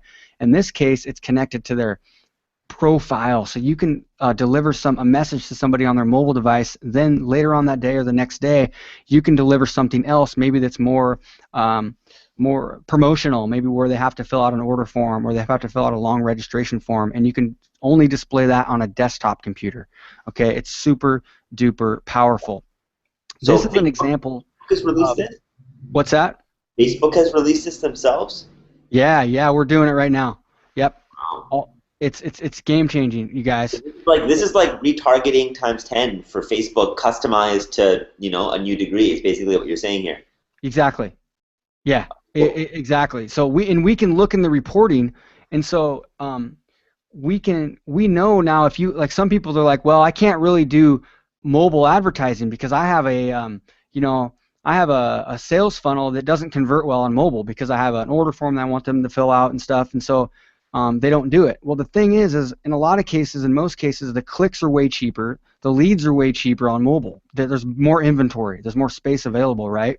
So you're missing out, and 70% of the users are logging in on mobile. So what you want to do is you want to figure out a way to build goodwill on mobile, maybe just amplify content or just lead gen, use a mobile optimized landing page and generate leads, and then the next step you want them to do, you display that call to action, that Facebook ad on a desktop computer. And this is what we do all day long. If you look at this screen right here, this is some campaigns for a client. This is driving traffic directly to a sales page. Okay, guys? And some of these are actually blog posts too. But you'll see the James event, that's a blog post. The one below that, 2 down, is sales page. The WCA, CA, these are all basically, if you look to the right, checkouts, 49 checkouts. 31 checkouts. These are sales. Okay, these are $200 sales that we're making. Are we able to drive Facebook ads directly to a $200 sale? Heck no. Heck no, we don't teach that. But the only people that see it, here's an example. Okay, I'll show you the process. The only people that see that are people that have already visited your site. So in this case, this is a blog post where Taki, he's got a video of him speaking on stage of an event that he did prior, right? And so what we'll do is we'll drive traffic to this, knowing that, yeah, some people are going to land on his blog. Okay, they click on that, and they're going to land right here. It's an article, his blog. It's not a landing page. We're not trying to get an opt-in. Now, they might opt in because on his site, he's got some good, strong calls to action. He's got banners on the right side and stuff like that. But if they don't opt in, we don't care. We don't care because we're building that invisible list, whether they came from mobile device or desktop. And right now, our custom audiences, our website custom audiences, we treat them just like email lists. And because we know that every time somebody sees our content, we're building more goodwill, we're building more trust, and we're educating them. Because guess what? People need multiple touches. Remember those stats that I showed a few minutes ago. So guess what happens after they come to this? Maybe later on that day or the next day, they might see this ad right here on the left. And if you look towards under that picture, it says, in just 2 days, I'll personally build your coaching business that doubles your income, et cetera, et cetera. They click on this ad, and it goes to a sales page. Okay, this is a traditional sales page. You scroll down, you buy a ticket, it's $200. Okay, but if you look up back to this one right here, if you look in the middle there, it's the target audience is only 6,000 people. You know why? It's because it's only targeting people that have already visited the website or already opted in. And notice it has 25 checkouts.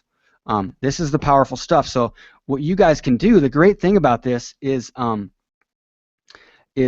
just go online real quick and look at it. I know we're pushing time, but hopefully people are cool with that, because this is pretty exciting stuff. So if you go on Facebook, what you can do is this right here. I'm gonna go to my audiences here, and in the ads manager on the left side here, you'll click on audiences, and then you can go on the right side and click create custom audience. Okay, and this is what I want everybody on this call today. I'd love for you to do this right after the call, including Ram and Adil. Okay, you're going to click create custom audience. Okay, then what I can do is I can either click customer list here, and I can upload all of my subscribers or customers, and that's fine. I mean, I can upload, say, a list of 10,000 names, and Facebook's gonna, or 10,000 emails, and Facebook's gonna match those up, and there might be 6,000 of those emails that it's the same one they use to log into Facebook with, and now you have a 6,000 person audience.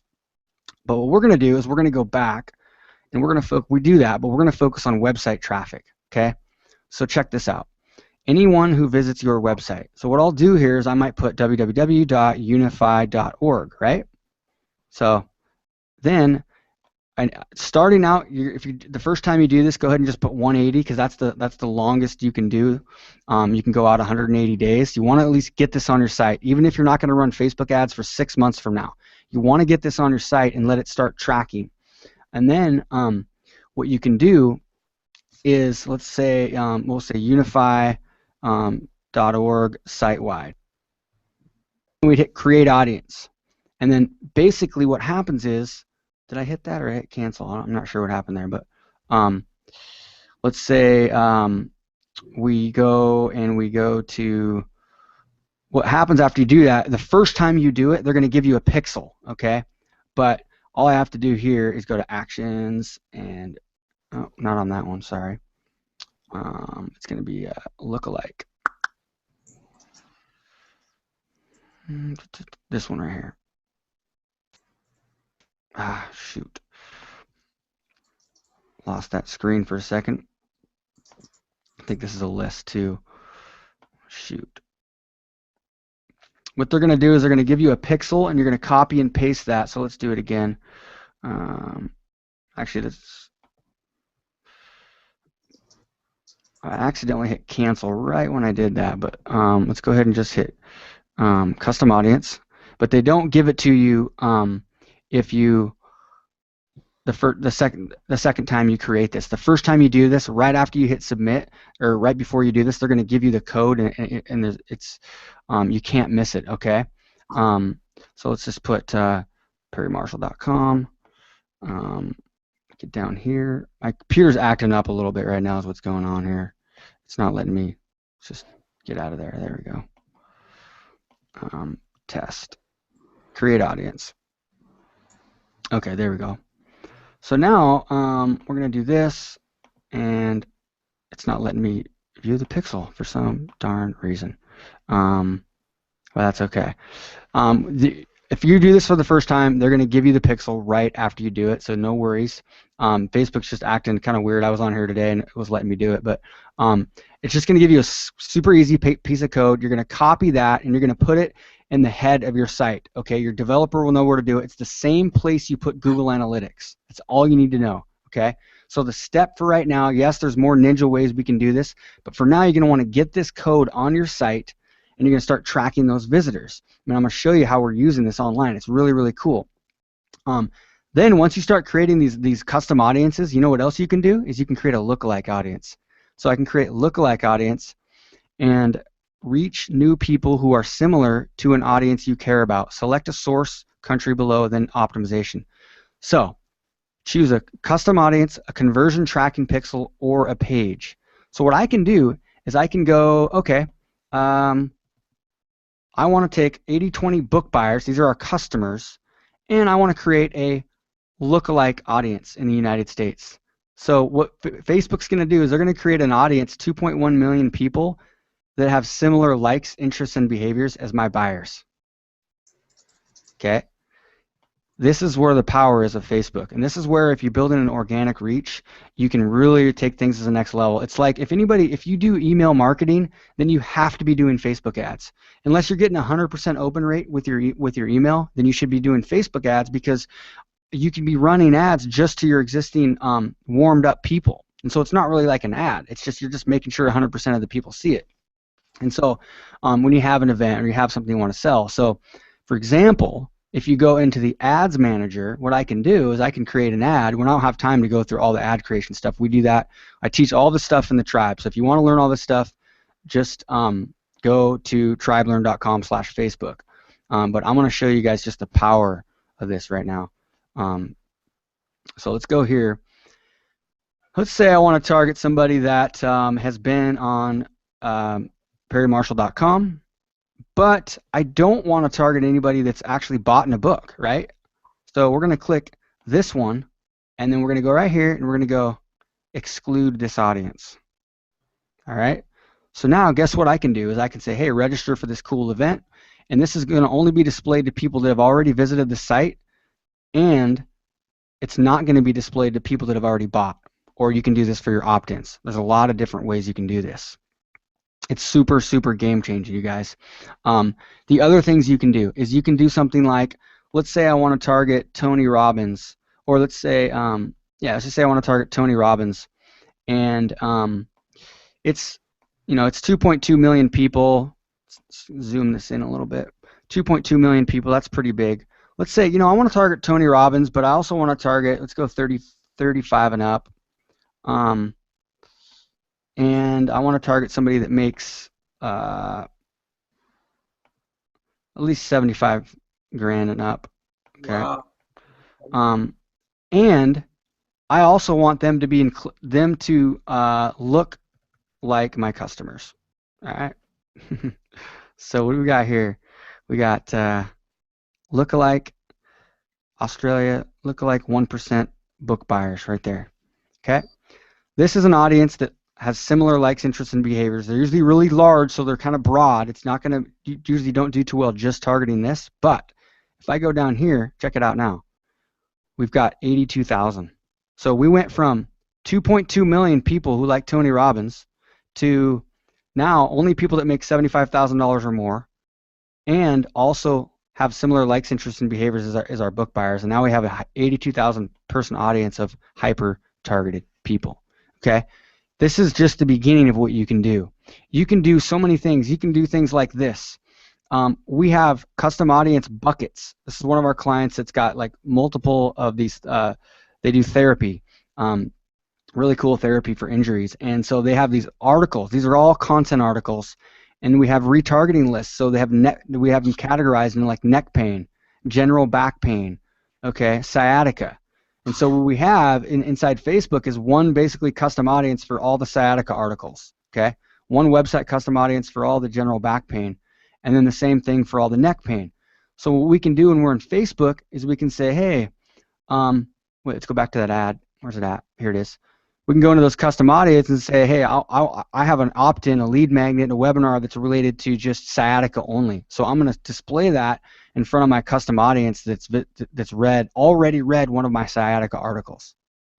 You guys, Facebook is all about people. It's all about how can you quickly build trust. How can you quickly build trust and then transition them into your sales funnel? So this is why things like amplifying content and using retargeting to bring them back into your sales funnel, instead of just trying to sell them right off the bat, trying to sell them your product or service or whatever it is, works really, really well. And the other thing is things that we do, like we love using video testimonials.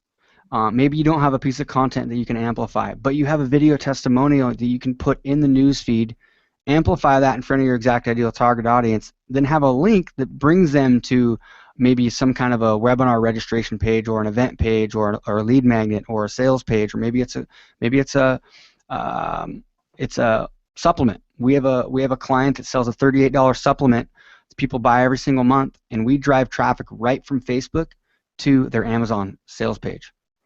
But the only reason why it works is because we bring them there after they've already watched a video testimonial in the newsfeed, and then they have to click on a link. So it's like we're warming them up. We're always trying to engineer a process how we can get people to know, like, and trust us quickly, and then have systems in place like this retargeting to move them down your funnel. And so it's basically a 9-step process. So if you look at my 9-step process right here, you've got basically step 1, 2, you're learning about your market, you're building light campaigns, you're getting fans, you create a good lead magnet, then you start driving traffic to that. But then what you do is you start going into steps 8 and 9, and you start to promote some engaging, high-value content.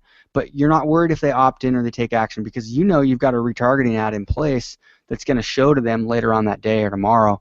And then guess what? They're going to click on it, and they're going to go, oh, yeah, it's that great video that I watched yesterday. So those are the types of things that you can do and you want to do. So do you need to know all this stuff right now? No. But I definitely recommend, if you do have a Facebook ads account, go there, get your website custom audience pixel placed in the head of your site, so it can start tracking those lists. It's fun because you get to go in here and look at your audiences and see them start building. You know what I mean? It's like an email list, but it builds faster. So it's inspiring too. So that is, you guys, just touching the surface. Obviously, we've already gone an hour and 42 minutes. We can't really go too much longer into this stuff. Yeah. I want your book, Ned. Yeah, no, totally. I'd recommend ordering the book too. I mean, you can get it on Amazon. If you search if you search Facebook advertising, it should come. It just came out, and it's right here. So.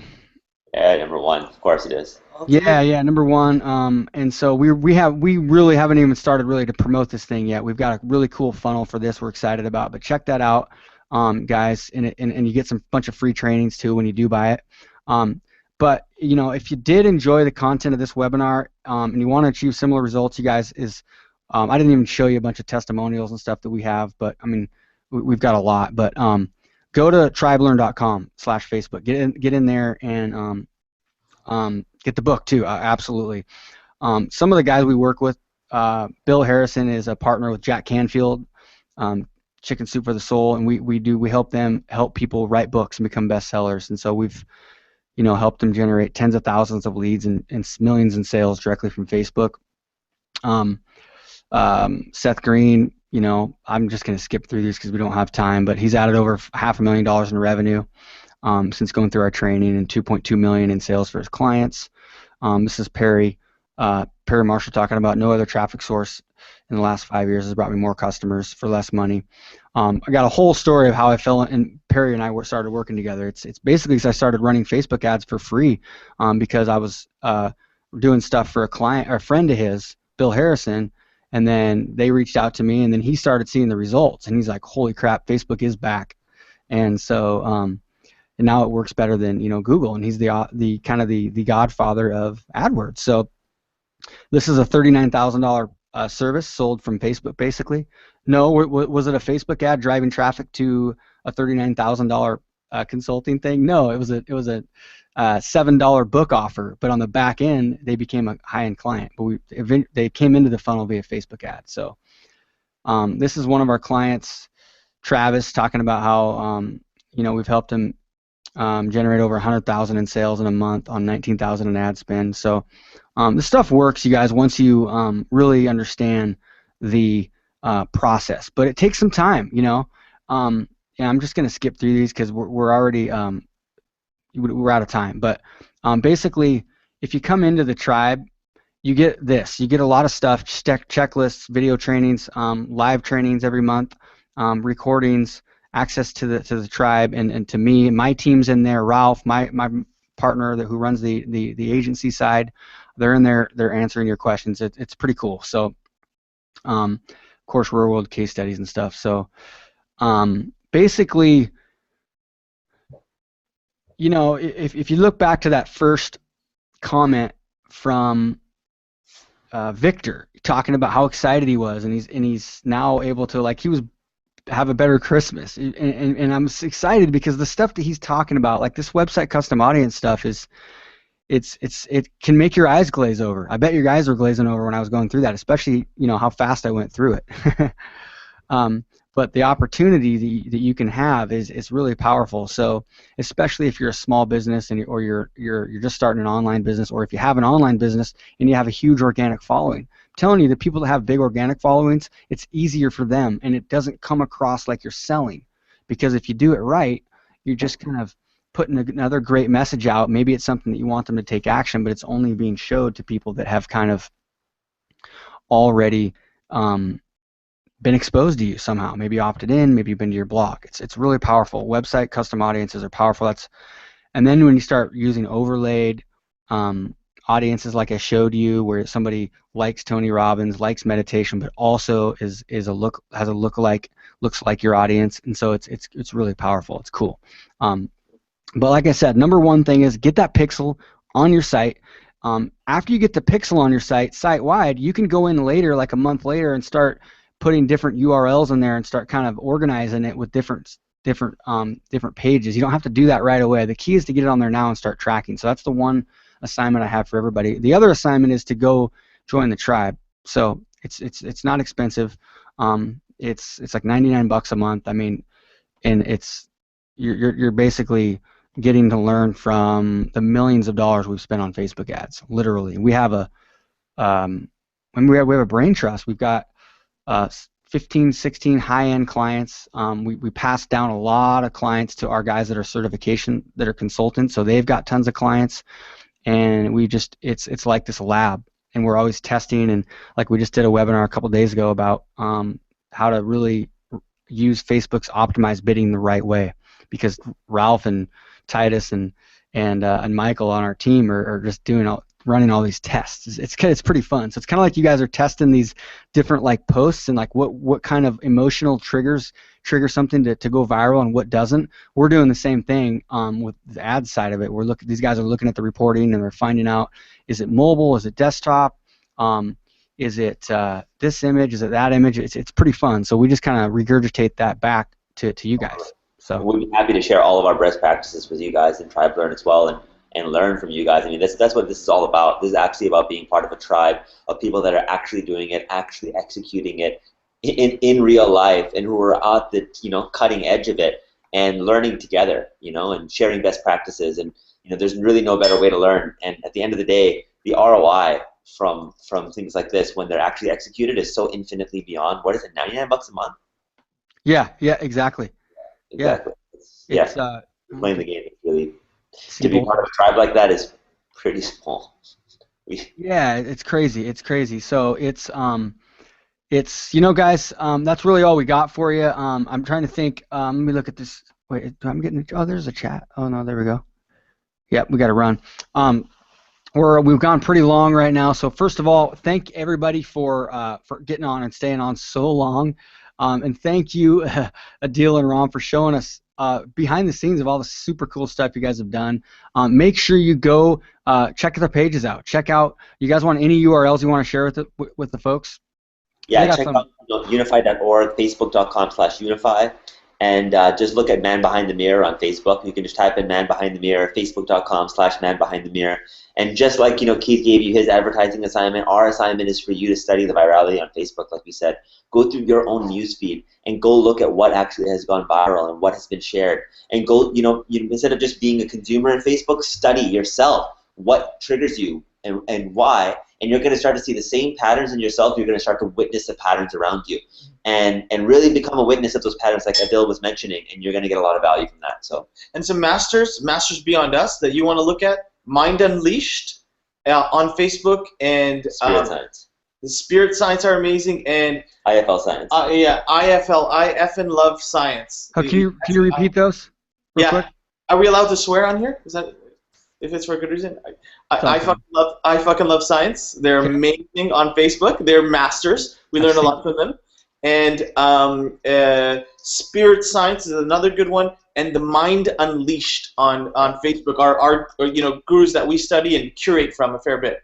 Sweet, cool, appreciate it. Yeah, totally. Peace out, guys. Sweet, all right, dudes. All right, guys, see you later. Appreciate coming on. Talk to you soon. Thank you, guys. All right.